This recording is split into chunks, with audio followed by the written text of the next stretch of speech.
हे दोस्तों, मैं ममता शिवाच अपने चैनल के माध्यम से एनसीईआरटी का सिलेबस कंप्लीट कराऊंगी। हम सभी लेसनों को इसमें दोस्तों फैक्ट के माध्यम से पूरा करेंगे ताकि कम समय में हम ज़्यादा सिलेबस कवर कर सकें। दोस्तों, ये जो मेरी वीडियो है आपका किसी भी कॉम्पिटिटिव एग्ज़ाम का जो बेस बनाने में बहुत ही हेल्पफुल रहेगी। दोस्तों, हम आज है जो ज्योग्राफी का क्लास 6 का चैप्टर फर्स्ट करेंगे, जिसका नाम है दोस्तों सौर मंडल में पृथ्वी, जिसमें सौर मंडल और पृथ्वी के बारे में बताया गया है। चलो दोस्तों शुरू करते हैं। सूर्यास्त के बाद आकाश छोटी छोटी चमत्कार वस्तुओं से भर जाता है। दोस्तों, शाम होती है तब हम आसमान में तारे, चंद्रमा, धूमकेतु, उल्का, ये सभी चीज़ें हमें दिखाई देती हैं। तो दोस्तों, आपने जाना होगा कि जो हमारा चंद्रमा है उसकी स्थिति होती है वो दिन प्रतिदिन अलग होती है। यानी कि जो पूर्ण चंद्रमा है उसको हम महीने में केवल एक बार ही देख पाते हैं, और पूर्ण चंद्रमा के बाद जो चंद्रमा है वो धीरे धीरे घटना शुरू हो जाता है। और दोस्तों, 15 दिन के बाद एक ऐसी रात आती है जब हमें चंद्रमा बिल्कुल भी दिखाई नहीं देता। वो अंधेरी रात होती है और उस रात को क्या कहा जाता है? अमावस्या की रात कहा जाता है। दोस्तों, आपने ये भी देखा होगा कि आप सोचते होंगे कि भाई जो ये चमकीली वस्तुएं हैं छोटी छोटी आसमान में हम रात के समय देखते हैं, ये सब चीज़ें हम दिन के समय क्यों नहीं देखते? तो इसका जो मेन जो रीज़न है वो ये है कि सूर्य का जो अत्यधिक तेज प्रकाश है उसके कारण दोस्तों हम इनको नहीं देख पाते।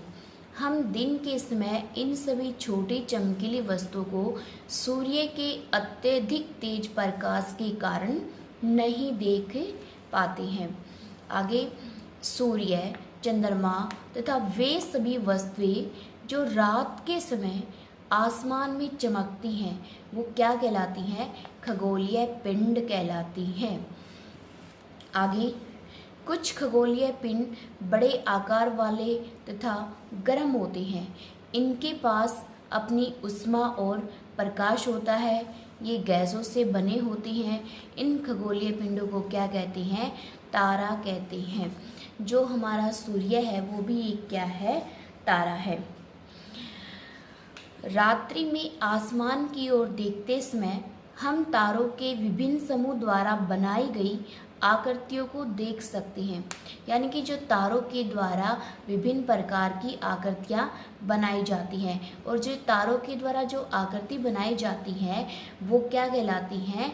नक्षत्र मंडल कहलाती हैं। क्या कहलाती हैं? नक्षत्र मंडल कहलाती हैं। अर्सा मेजर या बिग बियर इसी प्रकार का एक नक्षत्र मंडल है जो अर्सा मेजर या बिग बियर है।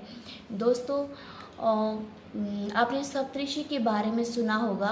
सप्तऋषि जो कि 7 तारों का समूह होता है।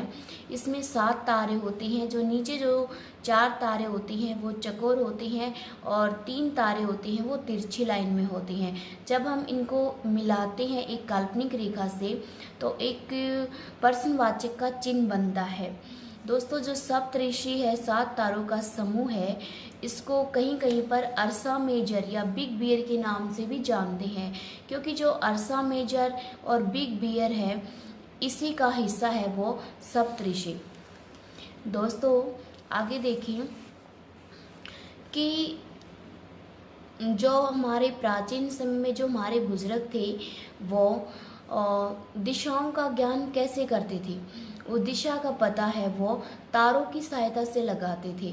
जो उत्तरी तारा है वो उत्तर दिशा को बताता है। इसे क्या कहते हैं? ध्रुव तारा भी कहते हैं। यह आसमान में हमेशा एक ही स्थान पर रहता है। आगे देखते हैं दोस्तों, ग्रह। ग्रह क्या होते हैं? जो सूर्य की परिक्रमा करते हैं। कुछ खगोलीय पिंडों में अपना प्रकाश एवं ऊष्मा नहीं होती, वे तारों के प्रकाश से प्रकाशित होते हैं। ऐसे पिंड ग्रह कहलाते हैं। हमारी जो पृथ्वी है वो भी एक क्या है? ग्रह है जिस पर हम रहते हैं। यह अपना संपूर्ण प्रकाश एवं ऊष्मा है वो कहाँ से प्राप्त करती है? सूर्य से प्राप्त करती है। आगे देखो दोस्तों, सौरमंडल। सौरमंडल में क्या क्या आता है, किन किन चीज़ों से मिलकर के सौरमंडल का निर्माण होता है? सूर्य, हमारे जो ग्रह, उपग्रह, आकाशीय पिंड, सभी ये सब मिलकर के किसका निर्माण करते हैं? सौरमंडल का निर्माण करते हैं। सूर्य, 8 ग्रह, उपग्रह तथा कुछ अन्य खगोलीय पिंड जैसे क्षुद्र ग्रह एवं उल्का पिंड मिल करके सौर मंडल का निर्माण करते हैं। उसे हम सौर परिवार का नाम देते हैं, जिसका जो मुखिया होता है वो कौन होता है? सूर्य होता है। आगे देखो दोस्तों, सूर्य है वो क्या है? सूर्य सौरमंडल के केंद्र में स्थित है। यह बहुत बड़ा गर्म गैसों से बना हुआ एक गोला है। इसमें ज़्यादातर 2 गैसों का मेन रोल होता है। एक होती है हाइड्रोजन गैस। हाइड्रोजन गैस से दोस्तों इसमें 70% है, और जो दूसरी है हमारी वो हीलियम गैस पाई जाती है इसके अंदर। जो हीलियम गैस है वो 28% पाई जाती है। कुछ हैं वो अन्य गैसें होती हैं। जो प्रकाश की जो गति होती है वो 3 लाख किलोमीटर प्रति सेकंड है, और फिर भी सूर्य के प्रकाश को पृथ्वी तक पहुंचने में लगभग 8 मिनट का समय लग जाता है। और दोस्तों जो सूर्य है इसकी जो सतह का जो तापमान है वो 6000 डिग्री सेल्सियस आंका गया है। सूर्य सौरमंडल के केंद्र में स्थित है। यह बहुत बड़ा है, अत्यधिक गर्म गैसों से बना है। सूर्य सौरमंडल के लिए प्रकाश एवं ऊष्मा का एकमात्र स्रोत है। सूर्य पृथ्वी से लगभग कितनी दूरी पर है? 15 करोड़ किलोमीटर दूर है। आगे देखते हैं, जो ग्रह हैं, हमारे कितने ग्रह हैं? हमारे सौरमंडल में 8 ग्रह हैं। दोस्तों पहले है ये जो हमारे सौरमंडल में 9 ग्रह होते थे। एक था प्लूटो, जिसको हिंदी में यम के नाम से जानते हैं। 2006 में अंतर्राष्ट्रीय खगोलीय संगठन की एक बैठक हुई। उसके अंतर्गत प्लूटो को एक अत्यधिक छोटा होने के कारण एक बौना ग्रह साबित कर दिया गया और ग्रहों से इसको हटा दिया गया। सूर्य से दूरी के अनुसार जो हमारे ग्रह हैं वो देखो, बुध, शुक्र, पृथ्वी, मंगल, बृहस्पति, शनि, यूरेनस, नेपच्यून है।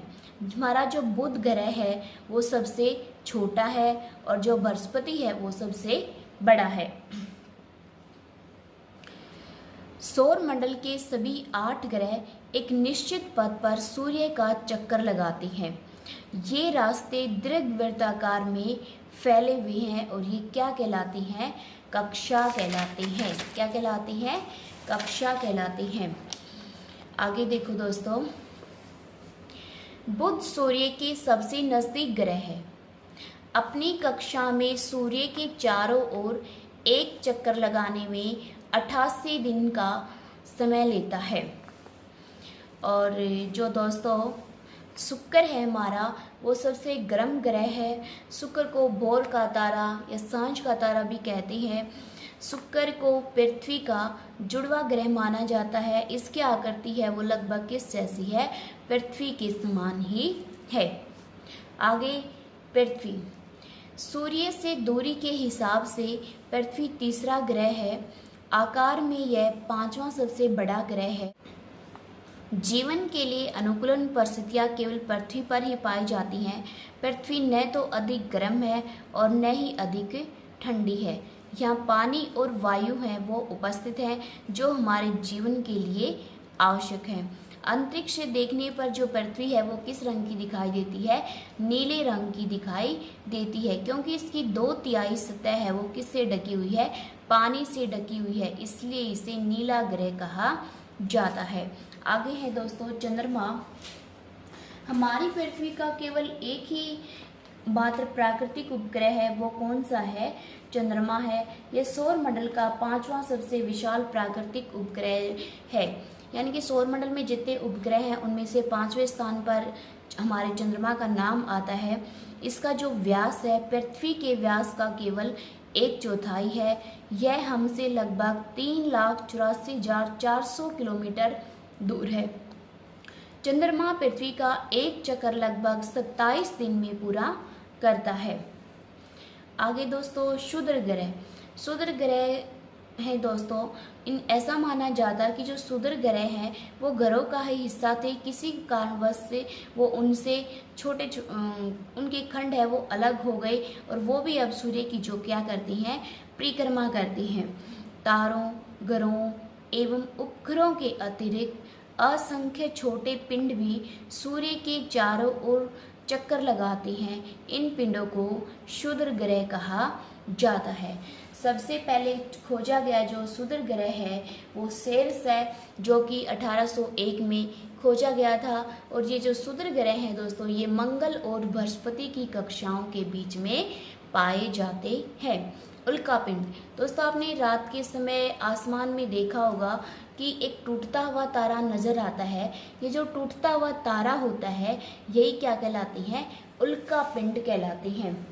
सूर्य के चारों ओर चक्कर लगाने वाले पत्थरों के छोटे छोटे टुकड़ों को उल्कापिंड कहते हैं।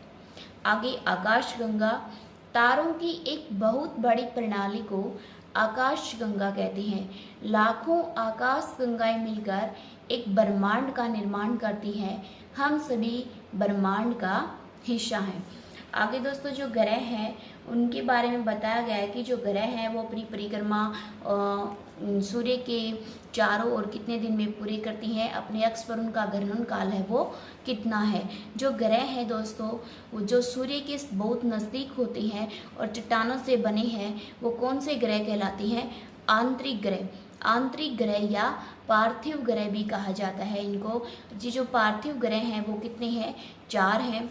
बुध, शुक्र, पृथ्वी, मंगल, ये 4 हैं जो वो हमारे क्या कहलाते हैं, आंतरिक ग्रह या पार्थिव ग्रह कहलाते हैं। आगे देखते हैं दोस्तों कि जो बुध है ये सबसे छोटा ग्रह है हमारा और ये 88 दिन में सूर्य के चारों ओर अपनी एक परिक्रमा को पूरा करता है और अपने अक्ष पर इसका जो घूर्णन काल है वो 59 दिन का है। शुक्र है जो 255 दिन में सूर्य के चारों ओर एक परिक्रमा को पूरा करता है और इसका अपने अक्ष पर घूर्णन काल 243 दिन है। दोस्तों बुध और शुक्र है जो इनका अपना कोई भी उपग्रह नहीं है, यानी इनका कोई भी अपना कोई चंद्रमा नहीं है। आगे पृथ्वी। हमारी जो पृथ्वी है सूर्य के चारों ओर इसका जो परिक्रमा है वो 365 दिन में पूरी करती है और एक दिन में अपने अक्ष पर घूर्णन को पूरा करती है। और मंगल है जो इसको लाल ग्रह भी कहा जाता है, 687 दिन में सूर्य के चारों ओर एक परिक्रमा को पूर्ण करता है और अपने अक्ष पर इसका जो घूर्णन काल है वो कितना है, 1 दिन है। और मंगल के जो चंद्रमाओं की जो संख्या है दोस्तों वो कितनी है, 2 है। आगे देखते हैं दोस्तों बाह्य ग्रह आ गए। अब बाह्य ग्रह हैं जो वो कौन से होते हैं, सूर्य से बहुत दूर हैं तथा बहुत बड़े आकार के हैं। ये गैस तथा तरल पदार्थों के बने हैं। बृहस्पति हमारा सबसे बड़ा ग्रह है। इसका जो सूर्य के चारों ओर परिक्रमण का जो समय है वो 11 साल 11 महीने है, यानी कि लगभग 12 वर्ष है। और अपने अक्ष पर इसका जो घूर्णन काल है दोस्तों वो 9 घंटे 56 मिनट है। इसके जो चंद्रमाओं की संख्या है वो 79 है, यानी कि इसमें जो 53 है वो नामित उपग्रह हैं और 26 उपग्रह आधिकारिक नामों की प्रतीक्षा कर रहे हैं। आगे देखो दोस्तों, पहले ही क्या है दोस्तों, जो कि बृहस्पति था उसके चंद्रमाओं की संख्या सबसे ज़्यादा थी, लेकिन वर्तमान में शनि के जो चंद्रमाओं की संख्या है वो ज़्यादा है। शनि है जो सूर्य के चारों ओर एक जो परिक्रमा है वो 29 साल 5 महीने में पूर्ण करता है और अपने अक्ष पर इसका जो घूर्णन काल है दोस्तों वो 10 घंटे 40 मिनट है। और शनि के चंद्रमाओं की जो संख्या है वो लगभग 82 है। पहले बृहस्पति के सबसे ज़्यादा चंद्रमा थे और अब किसके हैं, वर्तमान में शनि के हैं। यूरेनस है जो ये हल्का पीले रंग का होता है। यूरेनस है सबसे ठंडा ग्रह है दोस्तों।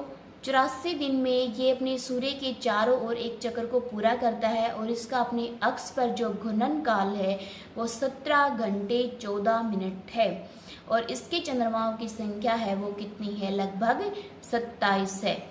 आगे देखो दोस्तों, नेपच्यून है वो 164 दिन में सूर्य के चारों ओर एक परिक्रमा को पूरा करता है और अपने अक्ष पर इसका जो घूर्णन काल है वो 16 घंटे 7 मिनट है। और इसके चंद्रमाओं की संख्या है वो दोस्तों वो कितनी है, 13 है। दोस्तों ये जो हमारा चैप्टर है वो यहीं पर कंप्लीट होता है। दोस्तों कल हम इसके जितने भी इम्पोर्टेंट क्वेश्चन बनेंगे वो सब करवाएंगे और इस टॉपिक से रिलेटेड जो आज तक एग्ज़ाम में क्वेश्चन आए हैं वो सभी हम करेंगे। दोस्तों आशा है कि आपको चैप्टर है वो अच्छे से समझ आया होगा। अगर आपको मेरी वीडियो पसंद आई है तो प्लीज़ वीडियो को लाइक कीजिए, शेयर कीजिए और चैनल को सब्सक्राइब कीजिए। Thank you.